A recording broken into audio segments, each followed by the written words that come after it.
नमस्कार, आप देख रहे हैं कैपिटल टीवी का खास शो महाराष्ट्र फाइल्स। आपके साथ मैं हूं परवीन शेख।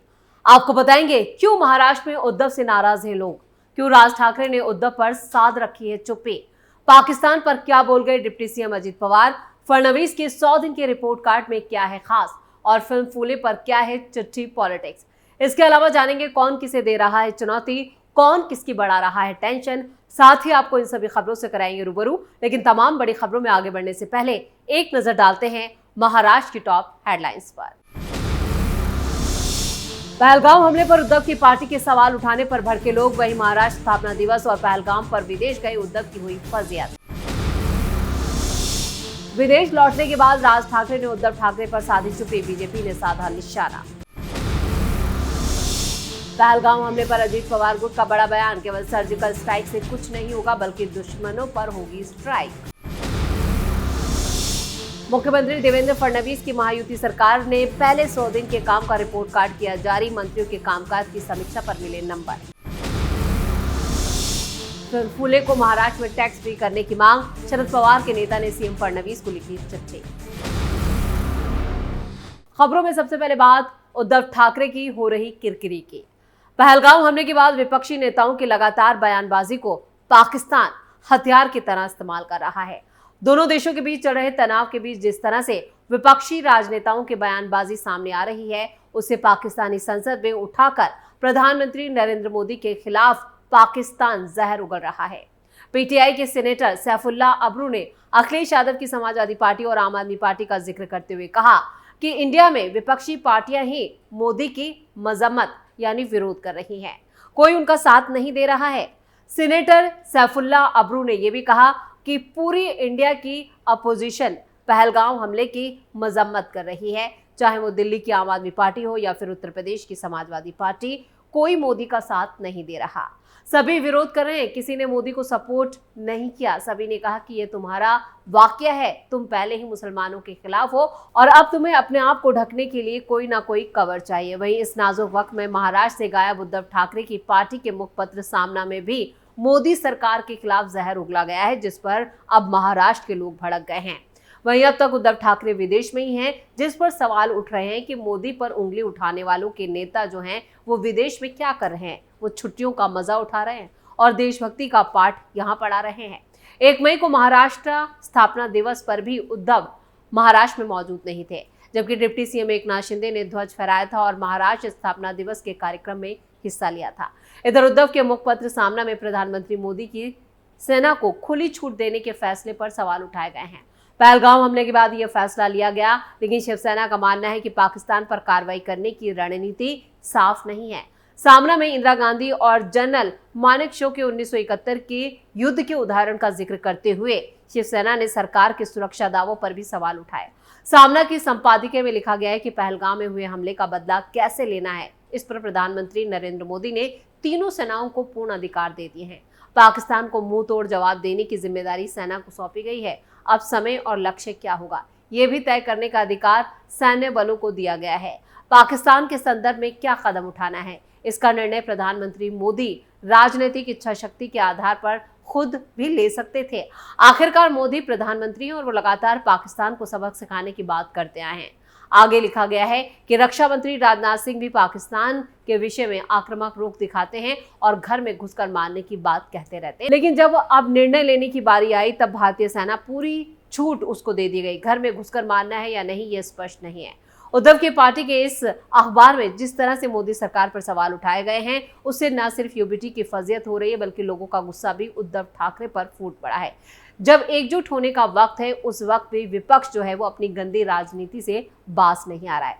पाकिस्तान को बोलने का मौका दिया जा रहा है, पाकिस्तान के पक्ष में बयानबाजी की जा रही है, पाक समर्थित जो बयान आ रहे हैं, और इसके साथ ही भारतीय सुरक्षा बलों का भी जो मनोबल है उसे गिराने की कोशिश की जा रही है। इसको लेकर भी महाराष्ट्र में जमकर अब बयानबाजी हो रही है और उद्धव ठाकरे पर निशाना साधा जा रहा है, जबकि महाराष्ट्र में वो खुद मौजूद नहीं है, लेकिन संजय राउत की तरफ से इस अखबार के संपादकीय में जो लिखा गया है और अब तक संजय राउत जो बयानबाजी करते आए हैं उसको लेकर अब उद्धव ठाकरे निशाने पर आ गए हैं। अब उद्धव ठाकरे खुद आएंगे और उस पर क्या सफाई देते हैं ये भी देखना होगा। लेकिन इस वक्त लोगों का गुस्सा उनके ऊपर भड़का हुआ है। एक तरह से कहें, पहलगांव पे जिस तरह से सामना में ये संपादकीय लिखा गया है उसने विपक्ष को चौतरफा घेर लिया है।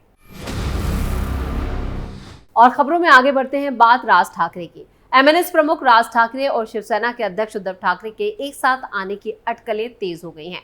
दोनों नेता इस बारे में बयान देकर विदेश दौरे पर चले गए थे। हालांकि राज ठाकरे मुंबई लौट आए हैं, लेकिन उद्धव ठाकरे के साथ आने वाले मुद्दे को उन्होंने अभी भी थोड़ा दूर ही रखा है। 1 मई को महाराष्ट्र दिवस के मौके पर राज ठाकरे हुतात्मा चौक गए। यहां उन्होंने महाराष्ट्र आंदोलन के लिए अपने प्राणों की आहुति देने वालों को श्रद्धांजलि अर्पित की और मीडिया से बिना कुछ बोले घर वापस लौट गए। वहीं उद्धव ठाकरे 4 मई को मुंबई लौट रहे हैं, जहां एक तरफ शिवसेना यूबीटी ने बीती बातें भुलाकर नई शुरुआत की अपील की है, वहीं दूसरी ओर एमएनएस प्रमुख राज ठाकरे ने विदेश यात्रा पर जाने से पहले अपनी पार्टी के नेताओं को साफ साफ कह दिया था कि वो इस मुद्दे पर अब एक भी शब्द ना बोलें जब तक वो खुद विदेश यात्रा से लौट नहीं आते हैं। उधर एनसीपी एसपी की सांसद सुप्रिया सुले ने बाला साहब ठाकरे और शरद पवार के रिश्तों को याद किया। उन्होंने कहा, दोनों परिवारों के बीच 6 दशकों से प्रेम और सम्मान का संबंध रहा है। राजनीतिक मतभेद जरूर रहे, लेकिन पारिवारिक संबंध हमेशा कायम रहे। यही संस्कार हमारे भी हैं। उद्धव और राज ठाकरे दोनों मेरे भाई के समान हैं। अगर वो दोनों महाराष्ट्र के हित के लिए एक साथ आ रहे हैं और अपने अहम से ऊपर उठ रहे हैं तो ये सराहनीय है। जब उनका परिवार एक हो रहा हो और राज्य का भला हो रहा हो तो हर कोई इसका स्वागत करेगा। लेकिन यहाँ पर जिस तरह से इस पूरे मामले पर उद्धव ठाकरे के साथ आने या उद्धव ठाकरे के साथ जाने की बात पर राज ठाकरे ने खामोशी अख्तियार कर रखी है, उससे भी कई सवाल खड़े हो रहे हैं। बीजेपी ने भी निशाना साधा है। बीजेपी ने कहा है कि राज ठाकरे को शायद अकल आ गई है कि उद्धव ठाकरे के खेमे में उनके लिए कोई जगह नहीं है। खबरों में अब बात अजीत पवार की। अजीत पवार ने 1 मई को गौरवशाली महाराष्ट्र उत्सव 2025 का आयोजन किया था, जिसमें डिप्टी सीएम अजीत पवार और उनके नेताओं ने कई बड़े बयान दिए। इस दौरान पूर्व मंत्री छगन भुजबल ने कहा कि 106 शहीदों ने बलिदान दिया, तब जाकर संयुक्त महाराष्ट्र की स्थापना हुई। छगन भुजबल ने कहा है कि जिसे इतिहास का ज्ञान नहीं है वो भविष्य नहीं बना सकता। वहीं पहलगांव हमले पर छगन भुजबल ने एक बड़ा बयान दिया। उन्होंने कहा, अब केवल सर्जिकल स्ट्राइक से कुछ नहीं होगा, दुश्मनों की सर्जरी करनी होगी। प्रफुल्ल पटेल ने विरोधियों पर निशाना साधते हुए कहा कि कई लोग प्रगतिशील विचारों की बात करते हैं, लेकिन उनके मन में कुछ और व्यवहार में कुछ और होता है। लेकिन अजीत पवार ऐसे नहीं हैं। उनके शब्दों में और हृदय में भी सच्चाई और राम है। एनसीपी प्रदेश अध्यक्ष सुनील तटकरे ने कहा कि हमने महाराष्ट्र के कोने कोने से जल और मृदा कलश लाकर संयुक्त महाराष्ट्र महोत्सव मनाया। 1 मई जो है वो महाराष्ट्र का स्थापना दिवस होता है और इस मौके पर सभी राजनीतिक दलों ने अपने अपने स्तर पर कई कार्यक्रम किए थे और शहीदों को याद किया था। लेकिन इस मौके पर भी उद्धव ठाकरे महाराष्ट्र में मौजूद नहीं थे, न ही उनकी पार्टी की तरफ से कोई कार्यक्रम किया गया था, जिसको लेकर भी उद्धव ठाकरे की जमकर आलोचना हो रही है। न सिर्फ उद्धव ठाकरे की पार्टी बल्कि कांग्रेस ने भी महाराष्ट्र के साथ सौतेला व्यवहार किया और महाराष्ट्र कांग्रेस है उनकी तरफ से भी किसी तरह के कार्यक्रम नहीं किए गए थे, जिसको लेकर इन दोनों की विचारधारा पर सवाल खड़े हो रहे हैं। खबरों में आगे बढ़ते हैं। विधानसभा चुनावों में प्रचंड जीत के बाद महाराष्ट्र के मुख्यमंत्री बने देवेंद्र फडणवीस ने अपने मंत्रियों के विभागों के कामकाज का रिपोर्ट कार्ड जारी किया। ये रिपोर्ट कार्ड सरकार के पहले 100 दिन के लिए तय किए गए टारगेट को पूरा करने पर बना है, जिसमें राष्ट्रवादी कांग्रेस पार्टी यानी एनसीपी के कोटे से फडणवीस मंत्रिमंडल में मंत्री अदिति तटकरे की पहली पोजीशन आई है। महिला और बाल कल्याण विभाग ने 80% अंकों के साथ नंबर 1 स्थान हासिल किया। दूसरे नंबर पर लोक निर्माण विभाग के मंत्री शिवरेंद्र राजे भोसले, उनके विभाग का स्कोर 77.95% रहा। तीसरी पोजीशन पर मंत्री मणिकराव कोकाटे के कृषि विभाग को मिला है, उन्हें 66.15% अंक मिले और चौथी पोजीशन पर मंत्री जय कुमार गोरे और 5वें स्थान पर 2 मंत्री प्रताप सरनायक और नीतीश राणे हैं। मुख्यमंत्री देवेंद्र फडणवीस की अगुवाई वाली महायुति सरकार की तरफ से विभागों के 100 दिन के कार्यक्रम की रैंकिंग महाराष्ट्र दिवस पर जारी की गई। महायुति सरकार के टॉप 5 पे एनसीपी के 3, बीजेपी के 2 और शिवसेना शिंदे गुट का 1 विभाग शामिल है। मुख्यमंत्री देवेंद्र फडणवीस ने महायुति सरकार के 48 में से 1 दर्जन विभागों ने अपनी 100 दिन के जो कार्य अवधि थी उसके लिए निर्धारित लक्ष्यों को 100% हासिल करने की कामयाबी हासिल की है। फडणवीस ने एक्स पर लिखा कि 18 अन्य विभागों ने अपने 100 दिवसीय कार्यक्रम में अपने लक्ष्यों का 80% से ज्यादा लक्ष्य हासिल किया। 10 विभागों ने 60 से 79% के बीच अपने लक्ष्यों को हासिल किया है। और खबरों में अब बात करते हैं फिल्म फूले की, जिसको लेकर सियासत हो रही है। महात्मा ज्योतिराव फूले और उनकी पत्नी सावित्रीबाई फूले पर बनी फिल्म फूले को महाराष्ट्र में टैक्स फ्री करने की मांग उठी है। इसको लेकर शरद पवार की पार्टी एनसीपी एसपी प्रदेश अध्यक्ष जयंत पाटिल ने महाराष्ट्र के सीएम देवेंद्र फडणवीस को एक चिट्ठी लिखी है।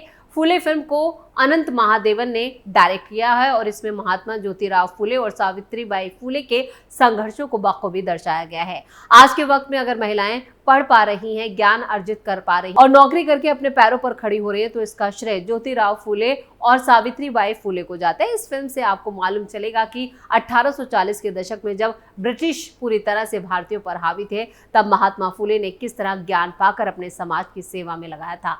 उन्होंने अपने ही समाज का उद्धार करने के लिए अपने ही समाज से लड़ना पड़ा था। उस जमाने में लड़कियों को घरों से बाहर निकलकर पढ़ना अधर्म माना जाता था। ब्राह्मण और ठाकुरों जैसी जातियां दलितों की परछाई से भी डरती थी। विधवाओं के लिए वक्त जो था वो बहुत दयनीय था। ज्योतिराव फूले ने अपनी पत्नी के साथ मिलकर इन सभी वर्गों के लिए जीवन भर काम किया और अपना पूरा वक्त इनके उद्धार में लगाया। अपनी पत्नी को ज्योतिराव फूले ने घर में ही पढ़ाया और बाकी लड़कियों को पहले समाज से छुपकर पढ़ाने की कोशिश की और उनके इस कदम पर उन्होंने अपने समाज और परिवार से दूर कर दिया। लेकिन फूले का मानना था कि जब तक देश पूरी आबादी साक्षर नहीं हो जाती, आज़ादी का कोई मतलब नहीं है। देश को आज़ादी सिर्फ अंग्रेजों से नहीं बल्कि बरसों से चली आ रही कुप्रथाओं से भी मिलनी चाहिए। फिल्म में महात्मा फूले के हर छोटे बड़े संघर्ष को दिखाने की कोशिश की गई है और इसी फिल्म को अब महाराष्ट्र में टैक्स फ्री करने की मांग की जा रही है और विपक्ष लगातार इसको लेकर ये मांग तेज कर रहा है और इसी कड़ी में देवेंद्र फडणवीस को भी ये खत लिखा गया है। इसी के साथ महाराष्ट्र फाइल्स में खबरों का सिलसिला यही खत्म करते हैं। बाकी खबरों के लिए आप जुड़े रहिए कैपिटल टीवी के साथ। वीडियो को लाइक करें, शेयर करें और कैपिटल टीवी को सब्सक्राइब जरूर करें। नमस्कार।